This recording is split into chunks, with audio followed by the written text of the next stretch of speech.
Bukod sa masamang panahon, dagdag perwisyo pa sa mga motorista ang mga lubak sa ilang kalsada na dulot ng ilang linggong pagulan. May unang balita live si James Agustin. James. Diba, good morning. Nakaranas na naman ang pagulan itong Quezon City ngayong umaga. Pasado alas 6 ng umaga nang bumuhos ang malakas na ulan sa Timog Avenue, pabugso-bugso naman ang ulan sa Quezon Avenue. Tumagal din yan matapos ang ilang minuto. Naipon ang tubig sa isang bahagi ng elliptical road. Dagdag perwisyo pa sa mga motorista mga lubak-lubak na bahagi ng kalsada na resulta na mahigit 2 linggong pag-ulan. Gaya sa elliptical road na nilagyan na muna ng plastic barrier ang lubak para maiwasan ang mga motorista. May mga lubak din sa Timog Avenue malapit sa kanto ng Quezon Avenue na may naipon ng tubig. Pansin ng mga nakausap naming jeepney driver na may rutang Welcome Timog Avenue na mas dumami ang mga lubak nito mga nagdaang araw.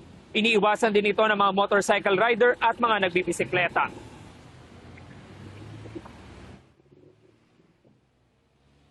Malalim yung mga lubak, sir, simula nung mga 2 linggo na may yung ulan. Hindi ka makapagpatakbo ng maayos, sir. Kasi pag nagkamali ka, maaari kang madisgrasya. Dahil sa lubak, minsan, pag nagkamali ka, bigla kang preno, baka babanggaan ng ibang sakyan. Malaking perwisyo talaga. Lalo pag nag-simp lang. Kaya paayos. Nung lumakas yung ulan, hanggang sa nagkanda-butas-butas na.